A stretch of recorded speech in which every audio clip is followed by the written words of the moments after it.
Hello, I'm Joey Badger. I'm a section hiker. I've section hiked the AP probably for about 6 years now. Getting ready to cross my 600-mile mark. I'm doing this video so I can help some people that haven't section hiked or thought about section hiking. One of the big questions out there is, what do I take? What do I need? What don't I need? I apologize for my dog. She thinks she has to be in the video. And the background noise, my neighbors are doing construction. But I wanted to get out there a little bit of the stuff that I take, why I take it, and hopefully it helps you. I'm doing this video for, especially since our group is getting bigger and there's some new hikers out there that are thinking about trying it. It's not that complicated. It's definitely not that scary. And it's an amazing time. So if you're thinking about it, go out and do it.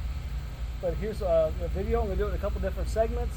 I don't have everything laid out right now. What I do is I got my sleep system. You got your big three, your sleep system, your tent, and your pack. I have my sleep system here, my tent and my pack is laying here. Eventually I'm going to do is I'm going to go through each item and explain to you, like my sleep system, why I picked what I picked, things you want to look for when you're picking what you pick. There's a million options out there, and you just got to know what you want to look for and why you're looking for it. I'm going to start with showing you what I have here. Dog decided she doesn't want to chase ball, so that's good.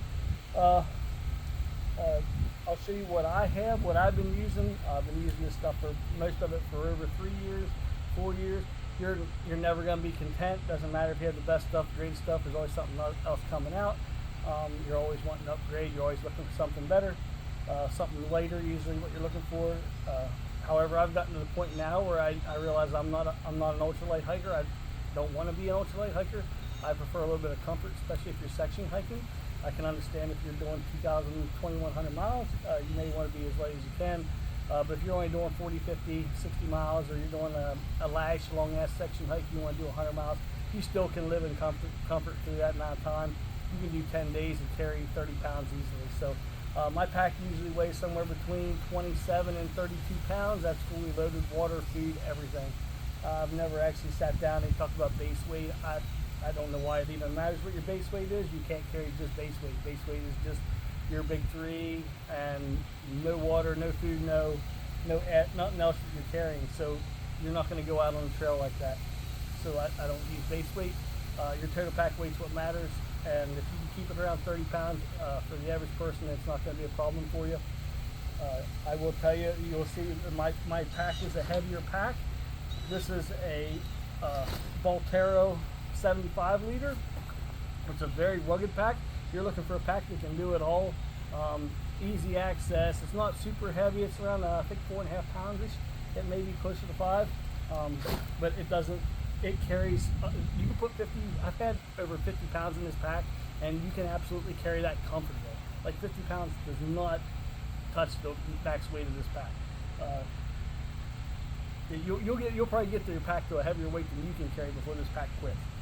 That's why I bought that. When I started hiking, I was hiking at around 50 pounds. 50 pounds was a normal day for me, and while I was a lot younger, I was in my early 40s, so I've learned that does wear on you a little bit. Not so much on, well, I'm from Pennsylvania, so we call it Flatsylvania. Worst part about Pennsylvania's rocks is not climbs. We've been in Virginia for a while, and Virginia, you don't want a 50-pound pack in Virginia. I was going to say that a couple of those 3,200 footers down there would definitely tear you up.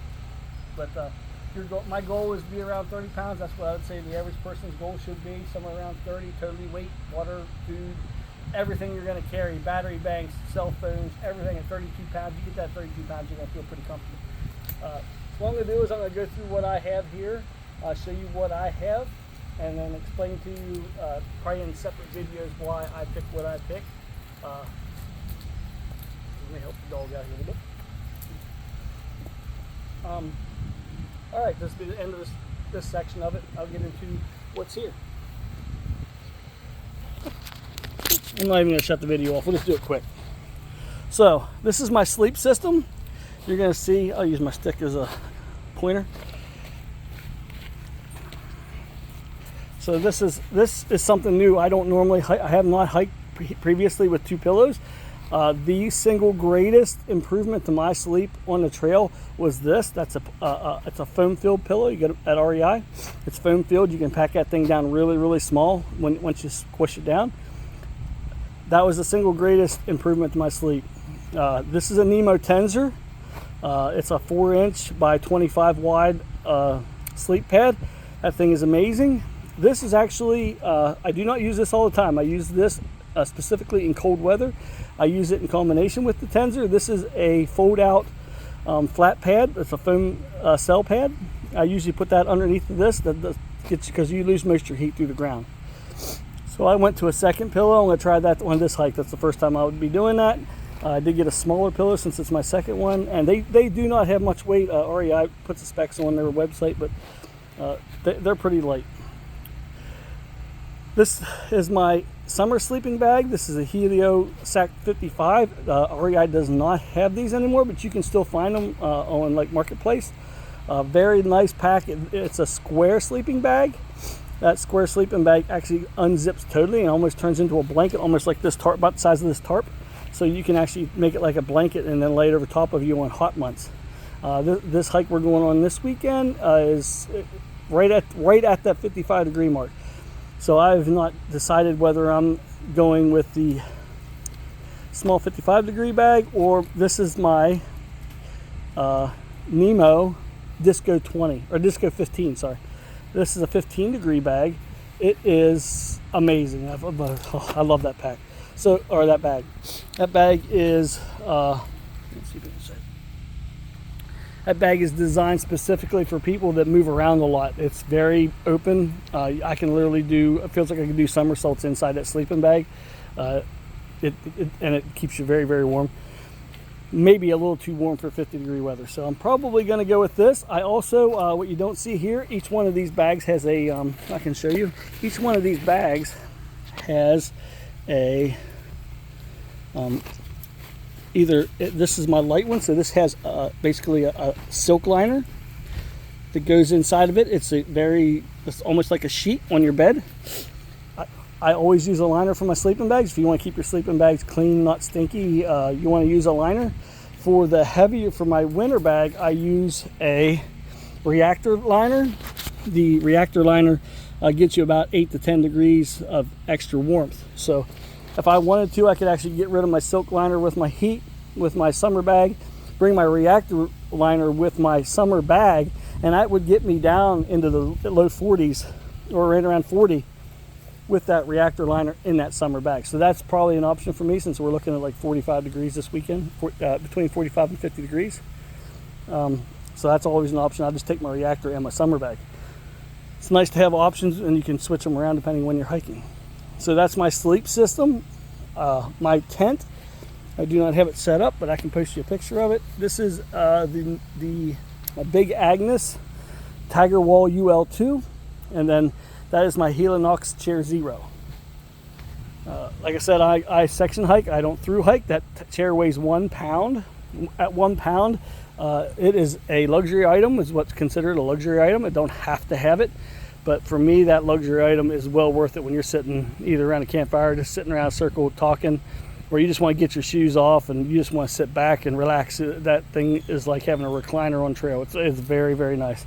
And it only weighs 1 pound. So even with that, I'm still at 30 pounds. So it's well worth that 1 pound to me. Each one of these little packages actually breaks down into other things. The tent, the sleep system are what they are. As you can see, I have the liners in there with them. However, you see this can here, that's my cook system. This cook system has several items in it, so you can pack it down smaller.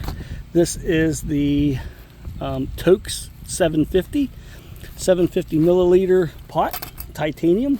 It's very, very light, weighs almost nothing. But I'm able to take that Toaks pot, and then I made a Reflectex liner for it, which I make those, by the way, if somebody would need one. I make Reflectex liners for several different kinds of pots. It's able to put your fuel can, a handkerchief to keep things wiped out and clean, the lighter for my MSR pocket rocket, and then even a knife. That all fits inside that can and it packs in there nicely. And it's very, very light. So this all just packs in there nice and neat. Got some, so you'll see you use all your spaces as wisely as you can. That's duct tape wrapped around that lighter, a couple rubber bands, and this just for repairs as needed. If you have something on trail that breaks or is, God forbid, something's leaking, that's not good if it's raining, but it's nice to have stuff like that at least available if you need it. I'm gonna set that there. That's my sleeping bag, or sorry, not my sleeping bag. That's my food bag. This food bag is from Hilltop Packs. It's a custom order, a large food bag with flat bottom. If you get a Hilltop Pack food bag, I would suggest this flat bottom. Is really nice when you go to get stuff out of it. It doesn't fall over. You can just unroll it, and you can put your own pictures. You can see I got my own design on this. And that bag sits up nice and flat like that. The one thing I wouldn't get is that you can see that mesh in there. That is actually a spoon holder, and that was not worth the money. However, the flat bottom it definitely is. But that's my food bag. That's a large food bag from Hilltop Packs. This is, like I said, this is my backpack. This backpack I have had for most of my time hiking. This is probably its last hurrah. I'm looking at going to a lighter pack next year, hopefully next year. However, I will never get rid of this. I love this pack. So inside that I have a little kneeling pad. It's great for getting in and out of the tent. It's also nice for sitting on a log if you're just pulling up a log or pulling up a seat somewhere, taking a break. This is unless you know what it is, you wouldn't even guess it. This is a bottle. It's actually just a Gatorade bottle, and I just took I used to have a Lux pillow. I took that bag, because all this stuff comes in bags. You take them out of the bags because it's lighter, and you can reuse them for other things. But I take this bag, I put that Gatorade bottle in it, and that's actually a pee bottle for in the middle of the night. Anybody that's ever been in the cold, rain, heck, even in a perfect day, you don't want to have to unzip your tent, get out of your tent, put shoes on, go around the tent, go to pee. It's easier just to pee in a bottle in the morning and get rid of it. These are a must-have for me. I love this is a luxury item also. These are just regular old Crocs. These are old ones, but they use them in camp. It's nice that when you get your shoes off, your feet are all hot and sweaty and they're sore. These Crocs feel amazing when you take them off. This pack here has a brain. The brain is the upper part of a pack. A lot of lighter packs do not have them. Ultralights do not have these. You can see they're removable. I can take that brain off. That's my hiking dog, Cora. In my brain, I have several items. I carry my sunglasses and regular glasses. I have prescription lenses.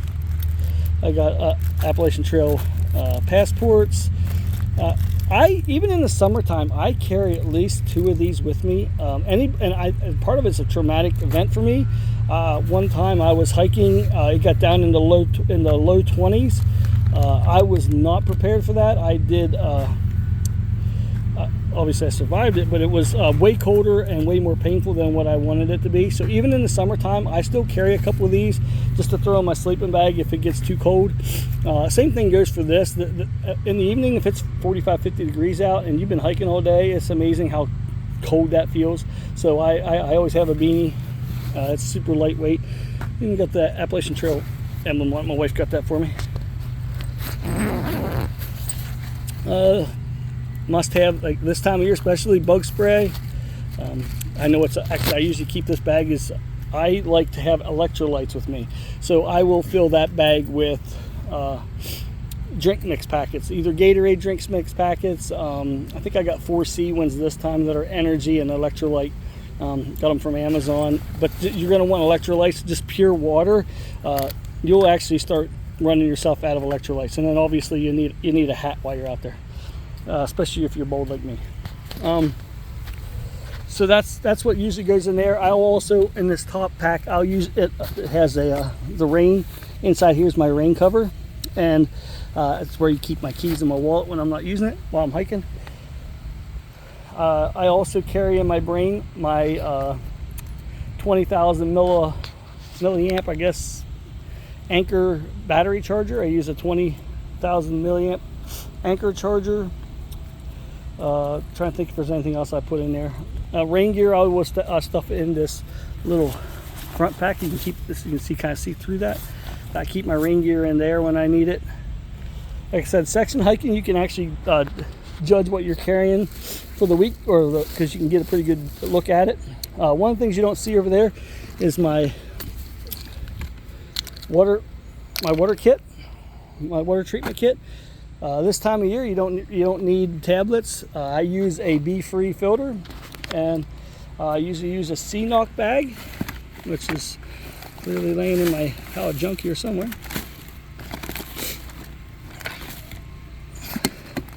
My C-Knock.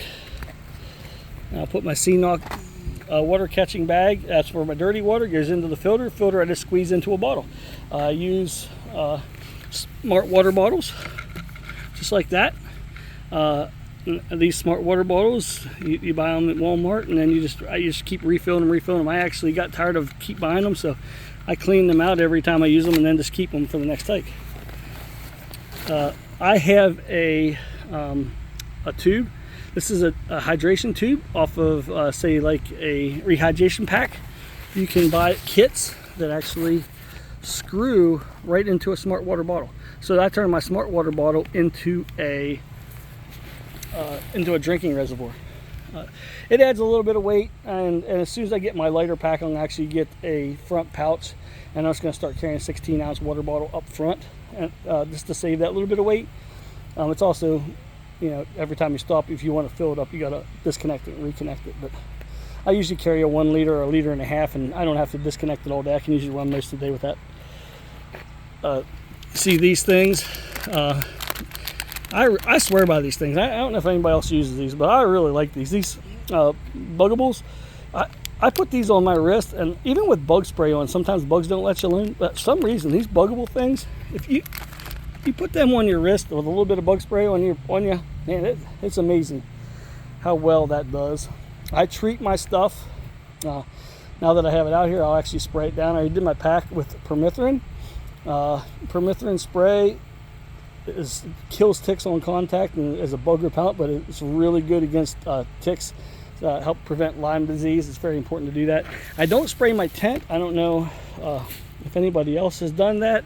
The tents cost so much money that me personally, I don't risk it. As far as rain gear, this is the rain gear that I prefer to carry. This is the Frog Togs Ultralight. This thing, you get these at Walmart for like 20 bucks. Look, it only weighs 12 ounces for an entire rain suit. It's like weighs almost nothing, and they are very good, and they're actually very comfortable. The material is really soft. It's not firm and doesn't make a lot of noise or nothing. It's very nice. So far, I'm trying to think of anything else I haven't talked about. So you see these two bags I got sitting here too. Okay, so I got two little bags I didn't mention. So one, I actually have them labeled. This is a med emergency bag. This is my medicine. I carry leukotape. I carry Desitin baby gel, baby cream in case you get rash or from chafing. I carry a sinus pills, pain pills, a little first aid kit. Actually, one of my favorite first aid kits, and if you can find them, because a lot of times they're out online even, so sometimes they're hard to find. I found them last time on Amazon. They were actually available. But for hiking, I'll just dump this bag out and let's see what's in it. So this little 0.3. Now they have a 0.5, they have like a 1, a 1.5, they have like really big ones. However, this 0.3 has everything you need. It has bug wipes, it has Benadryl, pain,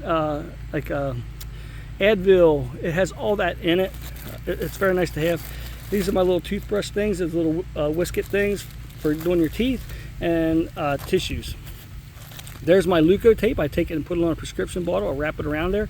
If you've never used leukotape and you get blisters, this is the real deal. You can put this on the bottom of your feet and it will stick. I don't care how much you sweat. It will not come off. It does a real good job of protecting you. In this bottle I have sinus pills, Benadryl, acid reflux medicine, stuff like that. And here's, I said, my Desitin. I'm old, so I carry Voltaren gel. This is Voltaren gel. You can actually buy this over the counter now. It used to be prescription only, but it's good for aches, joints and aches and pains. I've never used it, but I figure if I have it, I might as well take it. And then this is the savior right here. This is every day, every night I powder down. I wipe off entirely using dude wipes, which I don't see my dude wipes laying here. I wipe entirely down with dude wipes. It's almost like a little bath. Wipe them entirely down, and then I powder up with Gold Bond medicated powder that really tends to help keep down chafing, and it works for odor, it works for everything. I prefer to do that. My other ditty bag, this is my fire starter kit. I call it the bug bag. I usually have my bug stuff in here, extra bug stuff. I carry a clothesline, which is nothing more than a really tiny reflective cord, probably about 20 foot long, and I got like 4 or 5 clothespins, little wooden clothespins, kind of like these little guys. I take those clothespins, and then I actually make a little clothesline, and every night, as long as it's not raining, I hang my clothes out, and I dry everything overnight. By doing that, it's really nice to get up and not have to put wet, sweaty clothes back on. It usually dries them out pretty quick, especially as long as it's not raining. Trying to make sure I got everything else I talked about here. Hopefully this video helps you. Like I said, it's not real detailed. I was going to go into each thing specifically, but if anybody has any questions, you can message me. Most of this stuff is pretty self-explanatory. This setup works for me. It's worked for me for several years, and like I said, it stays pretty light, between 27 and 32 pounds, depending on what I'm carrying. Food wise, I'm big for the peak refuel. So you'll see peak refuel. I usually use a peak refuel at night. I'm a ramen noodle and a chicken packet for lunch, and for breakfast I do every day. I bring extra brown sugar, and I put it in brown sugar cinnamon oatmeal, and because I use a lot of calories. Excuse me. So that's my meal, and then in between each stop I have breakfast bars usually, and I like to bring a lot of breakfast bars. I'm trying to see if I got any of this stuff in here. I like to have a lot of breakfast bars and energy snacks, but you can buy stuff like this at Walmart. Put that on crackers, Ritz crackers. There's a ton of meal options out there. I may put one together. I'll put a video together with my food, because I have to pack that, and I'm very detailed in how I do each day to make sure I have enough food. 2 traumatic events that have ever happened to me. One time I got calorie deficient, didn't have enough food. You'll remember that. Last time you'll ever do it. Second thing is if you ever get too cold, you tend to pack some things you probably don't need, but at the same time you'll just not want to ever be in that situation again. All right, thanks for watching.